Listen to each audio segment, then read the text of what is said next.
Rich Dad, Poor Dad. Author, Robert Kiyosaki. Chapter 1, Rich Dad and Poor Dad. Rich Dad and Poor Dad represent two different approaches to financial life. Poor Dad thinks of work as providing stability and security, while Rich Dad sees work only as a means to achieving financial independence. A rich dad teaches his children financial literacy, showing them how to build assets, while a poor dad limits his children to taking on debt and teaching them to live away from financial problems.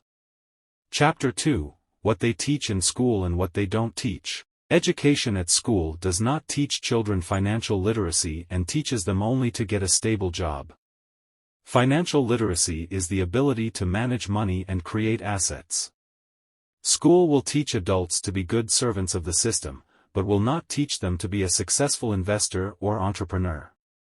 Chapter 3, The Myth of Raising Income. Increasing income is not always a solution to financial problems. An increase in income corresponding to an increase in expenses creates an eternal cycle of financial problems. Rich people do not increase their income, they know how to create assets and manage them. Chapter 4, Tax Advantage. Rich people use legislation to reduce or avoid tax payments. Knowledge of tax laws allows you to manage your finances and create strategies to minimize taxes. Chapter 5, Duty is a double sword. Debt is a tool that can be used to create assets, but can also cause financial problems. Learning to use debt wisely can help achieve financial independence, but most people use debt for consumer purposes, which can lead to financial difficulties.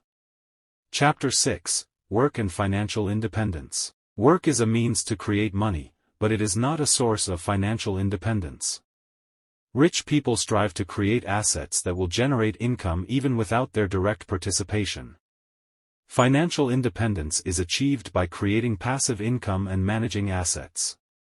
Chapter 7, Investments, The Path to Wealth. Investments are a way to increase capital and create passive income.